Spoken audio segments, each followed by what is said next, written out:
Vous êtes-vous déjà demandé ce qui se passerait si les légumes pouvaient en parler? Imaginez-vous en plein mois d'août, vous baladant dans votre potager, et là, un véritable chœur de voix, chacune d'elles portée par une requête, une plainte ou même une gratitude. Aujourd'hui, nous allons devenir les interprètes de ce langage végétal et découvrir ce qu'ils nous implorent en plein cœur de l'été. Croyez-moi, leur désir secret pourrait bien vous surprendre et même sauver votre récolte.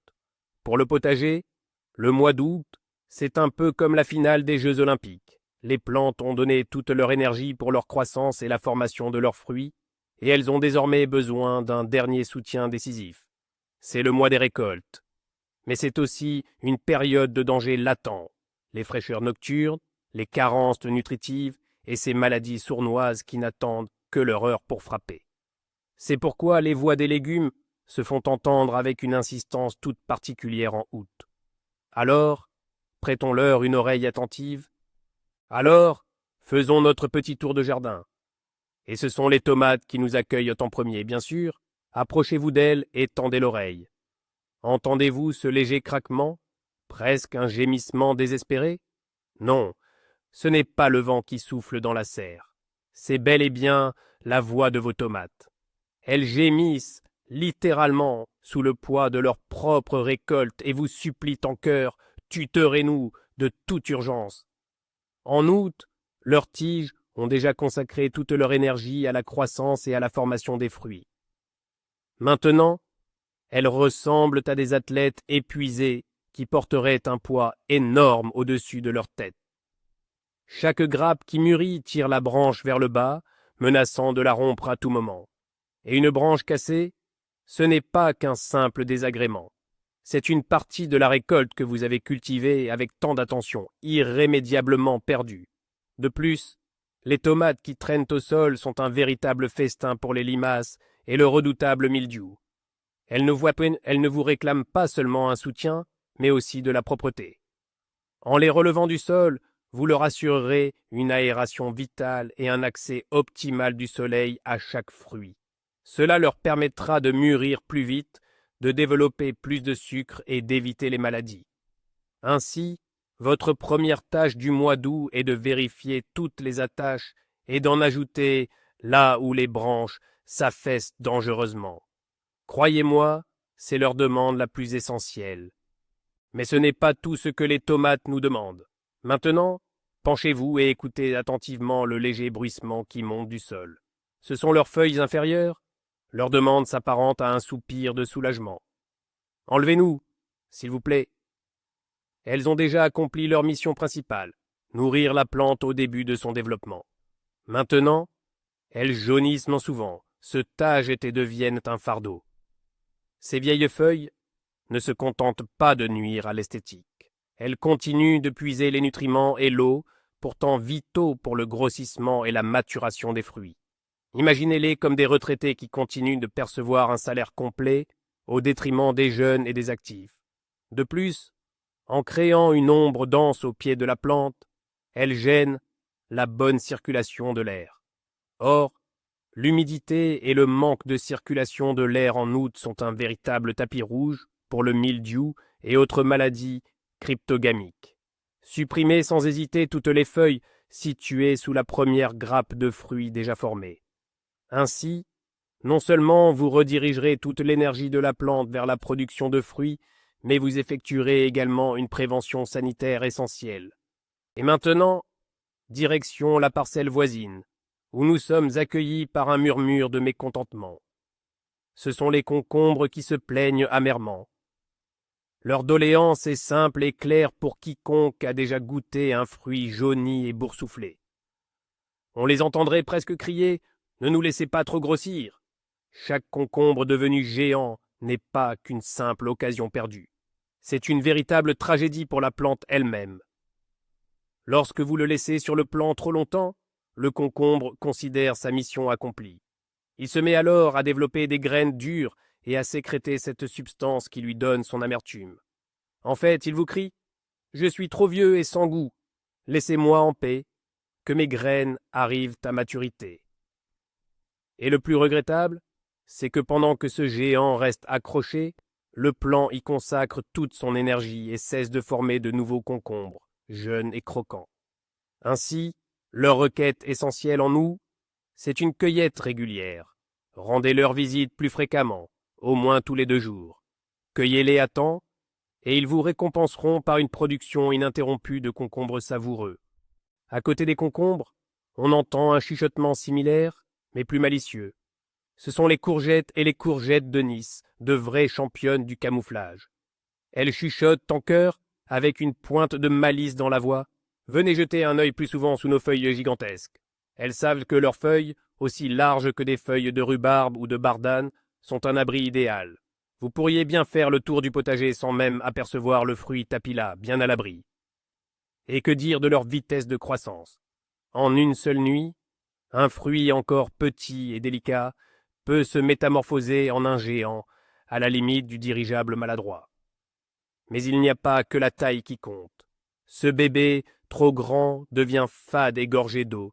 Sa peau durcit et ses graines deviennent immangeables. Adieu la saveur délicate. Et à l'instar des concombres, il envoie un signal sans équivoque à la plante mère. Mission accomplie, inutile de produire d'autres rejetons. Le plante, lui, gaspille alors toute son énergie à nourrir ce monstre, et la production de nouvelles courgettes s'arrête net. Leur chuchotement est donc un véritable appel à votre vigilance. Transformez la récolte en une joyeuse chasse au trésor. Prenez le temps de soulever chaque grande feuille. Croyez-nous, une belle surprise vous y attend à coup sûr. Mais sur la parcelle des poivrons, c'est une toute autre ambiance, celle des vacances d'été. Leurs fruits éclatants, qui se gorgent de saveur, se prélasent sous les rayons et semblent implorer encore du soleil, toujours plus de soleil. En août, pour les poivrons, chaque rayon de soleil vaut de l'or. C'est en effet grâce aux rayons UV que leurs parois se gorgent de sucre et de cette fameuse vitamine C, les rendant si bénéfiques et délicieux. Si les poivrons manquent de lumière, que l'ombre vienne des feuilles, du plant lui-même, des mauvaises herbes ou de voisins trop imposants, ils pousseront certes, mais resteront pâles, avec un goût herbacé prononcé et des parois minces. C'est un peu comme si vous partiez en vacances à la mer et restiez tout le temps enfermé dans votre chambre. Le bronzage, ou plutôt la douceur et la couleur des fruits, ne sera pas au rendez-vous. Leur demande est donc une invitation à la taille et au désherbage. Retirez délicatement quelques feuilles qui créent de l'ombre sur les fruits. Assurez-vous également qu'aucune mauvaise herbe envahissante ne leur vole non seulement les nutriments, mais aussi cette lumière si précieuse. Offrez-leur le maximum de soleil, et ils vous récompenseront royalement. Des fruits juteux, croquants, incroyablement sucrés et d'une couleur éclatante. Mais si l'on s'éloigne, ne serait-ce que d'un pas des poivrons, une requête totalement opposée nous parvient. Ce sont leurs plus proches cousins qui se plaignent, les aubergines. Leurs robes d'un violet profond scintillent sous le soleil, mais on perçoit une pointe de lassitude dans leur voix. Trop de soleil brûlant rend notre épiderme rugueux. Un peu d'ombrage en milieu de journée, ce serait l'idéal. Quel paradoxe! Contrairement aux poivrons, qui adorent se dorer la pilule, les aubergines sont de véritables aristocrates. Les rayons directs du soleil, aux heures les plus chaudes de la journée, surtout dans les régions méridionales, peuvent de leur être fatales.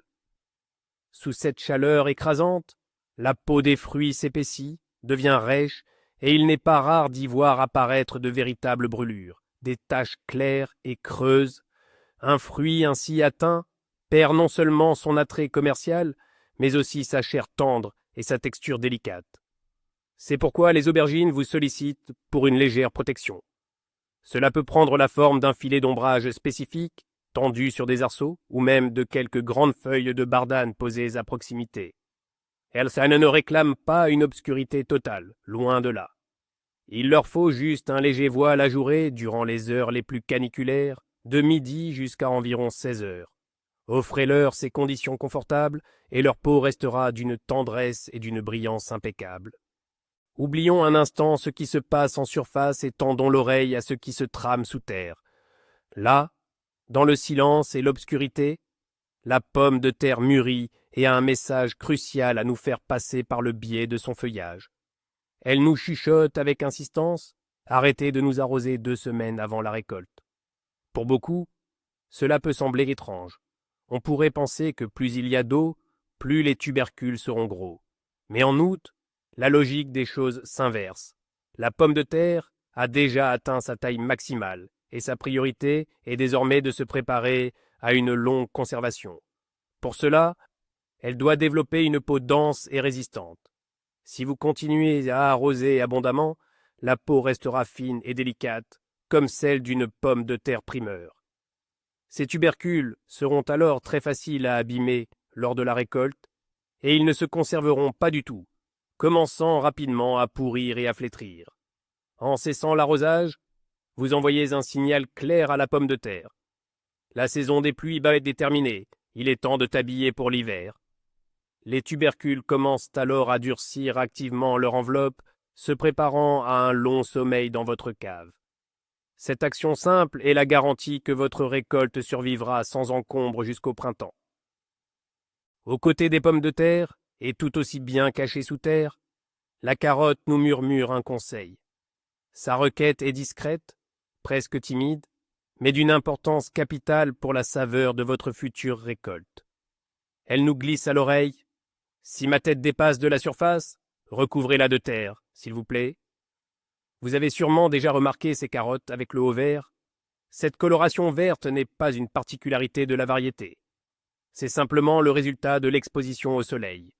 Lorsque la partie supérieure du légume racine se retrouve exposée, à cause des pluies ou de l'arrosage, elle commence à produire de la chlorophylle, tout comme les feuilles, mais avec la chlorophylle se forme également la solanine, une substance amère qui, non seulement altère le goût, mais peut aussi être nocive en grande quantité.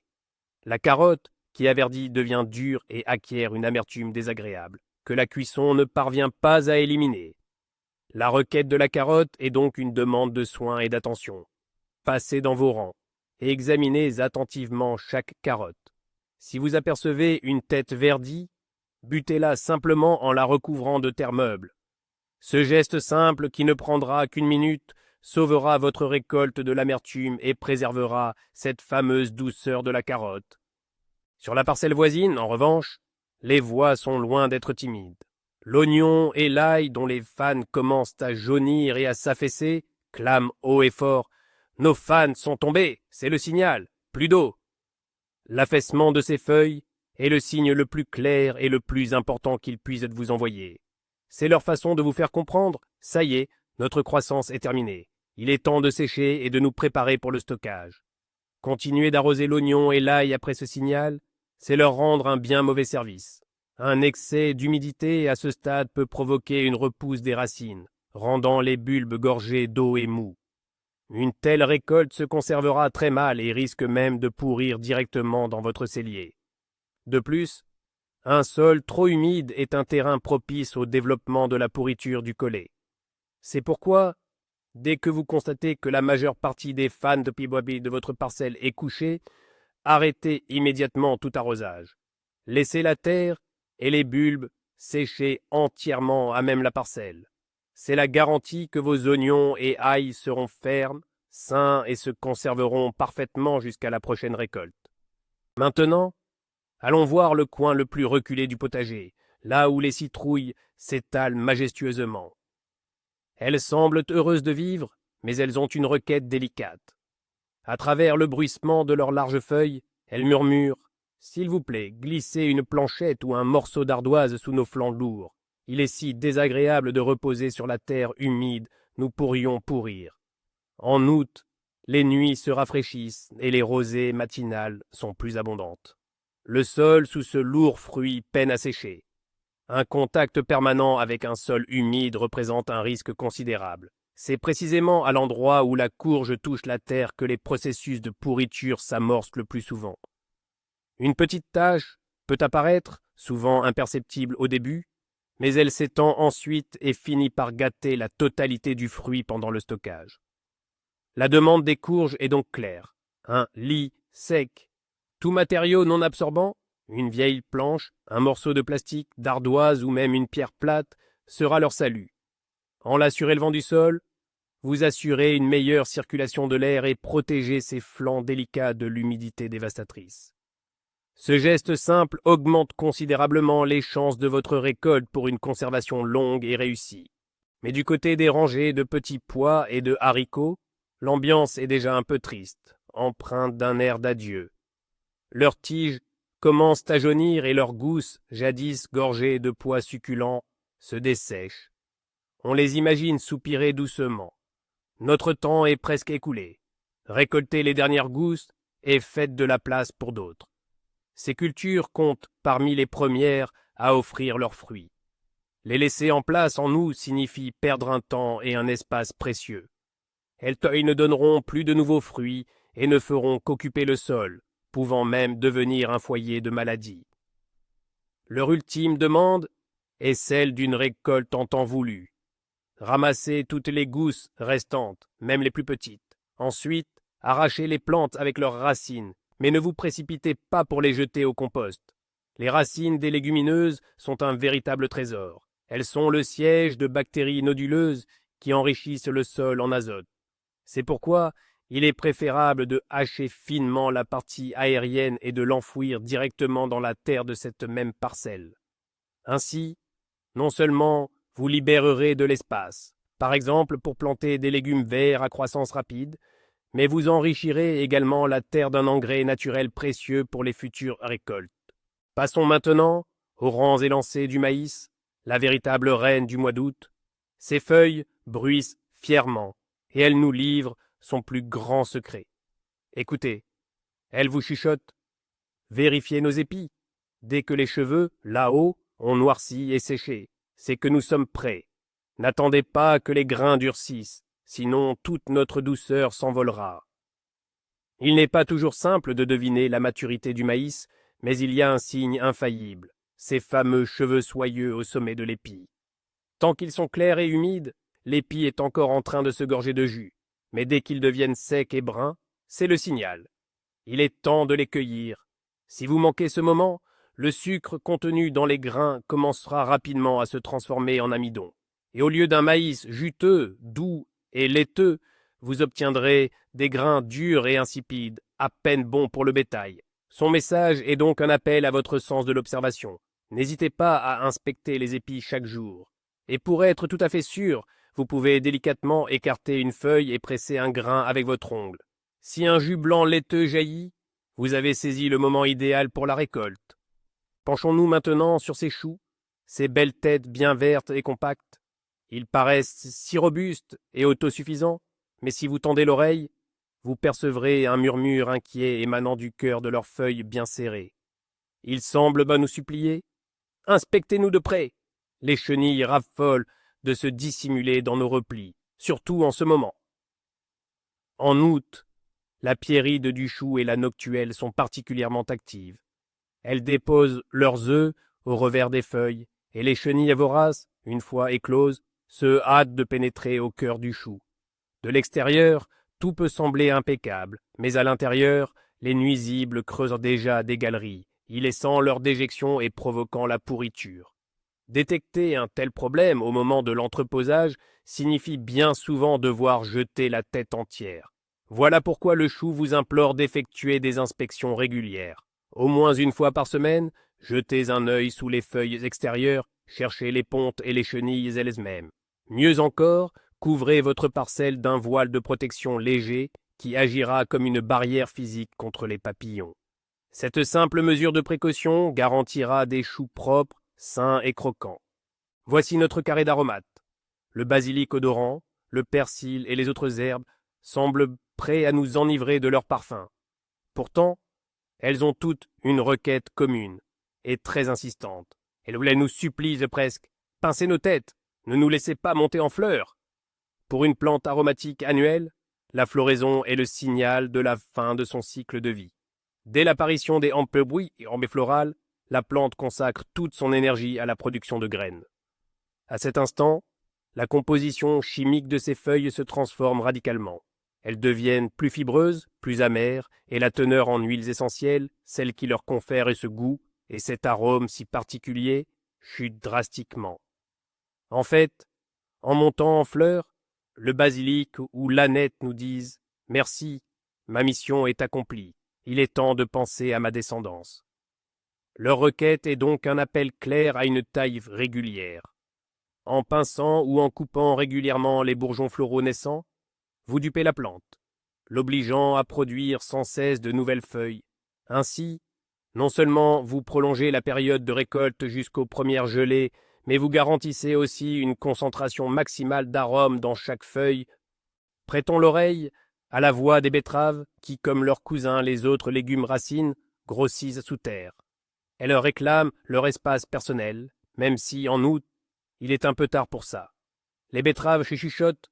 Si nous poussons trop serré, éclaircissez-nous. Mieux vaut une seule grosse racine bien juteuse que 3 petites et ligneuses. La betterave est une plante qui ne supporte pas la concurrence, surtout pendant sa phase de grossissement actif. Si les plants sont trop serrés, ils se disputent l'eau et les nutriments. Le résultat de cette lutte?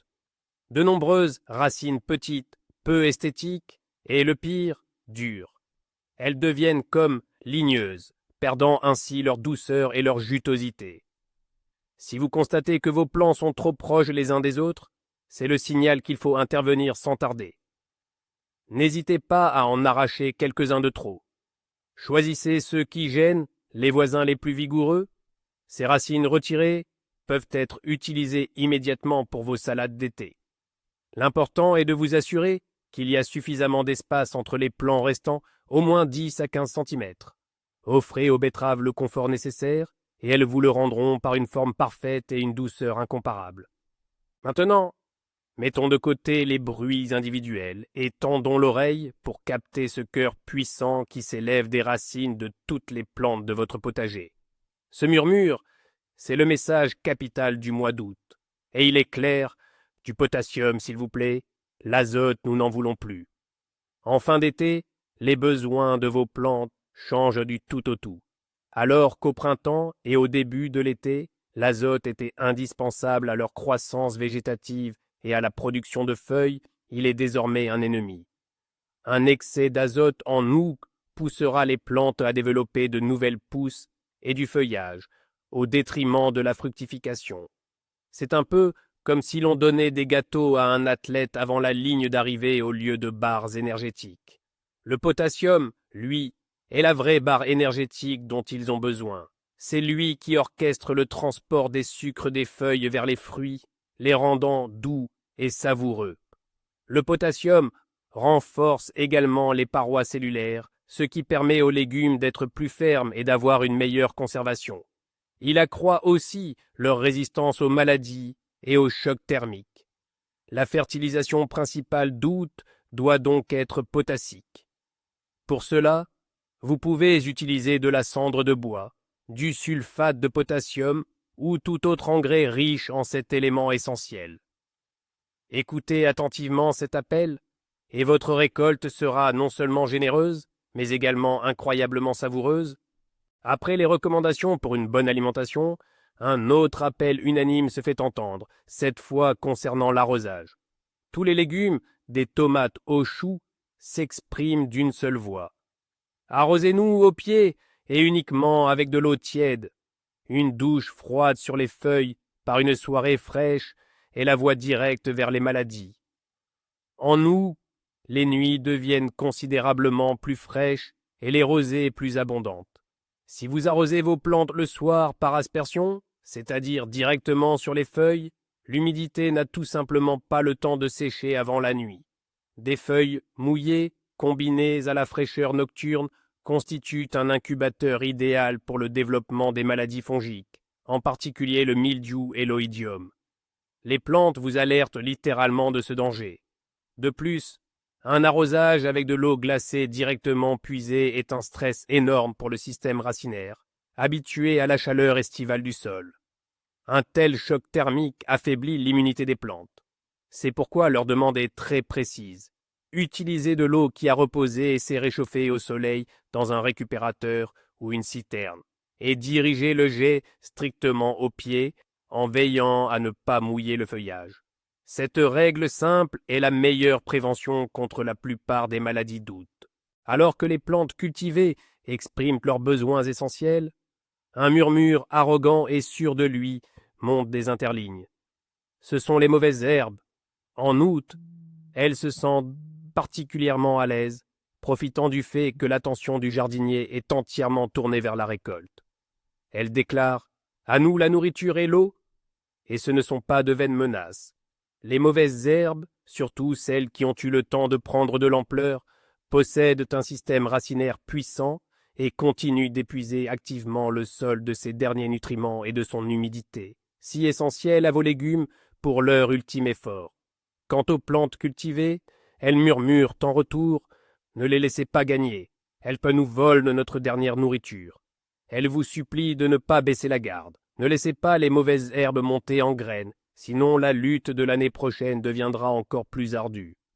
Poursuivez les désherbages réguliers ou utilisez du paillis, qui non seulement étouffe la croissance des mauvaises herbes, mais conserve également la précieuse humidité du sol. Écoutez cette silencieuse supplique de protection, et vous garantirez que tous les nutriments iront exclusivement à votre récolte. Regardons maintenant ce coin du potager où se sont installés de jolis pâtissons, qui ressemblent à de petites soucoupes de volantes. Ils brillent au soleil et nous transmettent un signal très important qu'il est facile d'ignorer. Leur supplique est claire. Ne nous laissez pas devenir énormes. C'est quand nous sommes jeunes et tendres, à peine plus grands qu'une paume, que nous sommes les plus savoureux. Le pâtisson est un cousin proche de la courgette et il partage la même particularité. Plus il est jeune, plus il est délicieux. Les jeunes fruits ont une peau fine et délicate qu'il n'est même pas nécessaire d'éplucher, et une chair ferme, mais tendre, sans pépins. Dès que vous laissez un pâtisson trop grossir, il change radicalement. Sa peau s'épaissit et devient presque ligneuse, tandis que sa chair devient molle et filandreuse, pleine de gros pépins durs. Un tel fruit ne sert plus qu'à récupérer les graines ou comme élément décoratif. Et bien sûr, comme toutes les cucurbitacées, un pâtisson trop mûr freine le développement de nouvelles fleurs et fruits sur la plante. Leur message est donc une question de rapidité.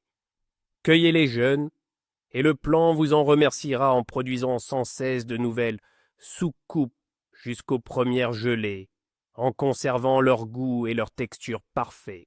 Et donc, après avoir fait le tour du potager et écouté attentivement chacun, nous entendons enfin une seule et même demande la plus importante. Elle résonne de partout, unissant les voix des tomates, des concombres, des poivrons et de tous les autres. C'est la loi fondamentale d'un mois d'août généreux, et la voici, récoltez régulièrement. Plus vous nous cueillez, plus nous mettons d'énergie à faire mûrir les fruits restants. Pour toute plante, un fruit mûr contenant des graines est le signal que son programme de reproduction est accompli. Après cela, elle peut se détendre et arrêter de former de nouvelles fructifications. Quand vous récoltez régulièrement, vous dupez en quelque sorte la plante, la stimulant constamment. Elle pense « Ma mission n'est pas encore terminée, il faut que je produise de nouveaux descendants sans tarder ». En conséquence, elle dirige toutes ses ressources, eau, nutriments, énergie solaire, vers le grossissement et la maturation de la prochaine vague de fruits. Ce travail simple mais régulier est la clé de la productivité maximale de votre potager. N'attendez pas le week-end pour tout récolter en une seule fois. Consacrez-y 15 à 20 minutes chaque jour ou tous les 2 jours. Entendez cette requête essentielle, et votre potager fructifiera sans relâche jusqu'à la fin de la saison. Et voici le cœur du sujet. Nos légumes nous parlent déjà. Ils n'utilisent pas de mots, mais leur langage est bien plus éloquent. Une feuille jaunie, un fruit craquelé, une tige flétrie ou une croissance stoppée. Voilà leurs appels à l'aide. Août n'est pas qu'un simple mois de récolte, c'est le mois du dialogue. Quand une tomate se fendille, elle nous alerte sur un arrosage inadapté. Quand un concombre devient amer, il nous signale un stress thermique. Quand une courgette se cache sous sa feuille, elle vous met à l'épreuve. Toute notre conversation d'aujourd'hui est le décryptage de leurs véritables signaux. Le secret n'est pas d'apprendre aux légumes à parler, mais d'apprendre à les écouter et à les observer. Ainsi, les principales requêtes de votre potager en août sont une cueillette régulière et opportune, un arrosage adapté aux pieds et un dernier apport de potassium pour la douceur et une meilleure conservation. En écoutant ces requêtes silencieuses, vous ne faites pas que prendre soin de vos plantes, vous devenez un véritable médecin et ami du potager. Merci d'avoir regardé cette vidéo jusqu'au bout. Si vous avez appris quelque chose de nouveau ou si l'idée des légumes qui parlent et vous a simplement plu, n'oubliez pas de laisser un pouce bleu et de vous abonner à la chaîne. Et maintenant, une question pour vous. Quel est le légume le plus capricieux dans votre jardin? Et que vous demande-t-il, selon vous, le plus souvent? Partagez vos histoires dans les commentaires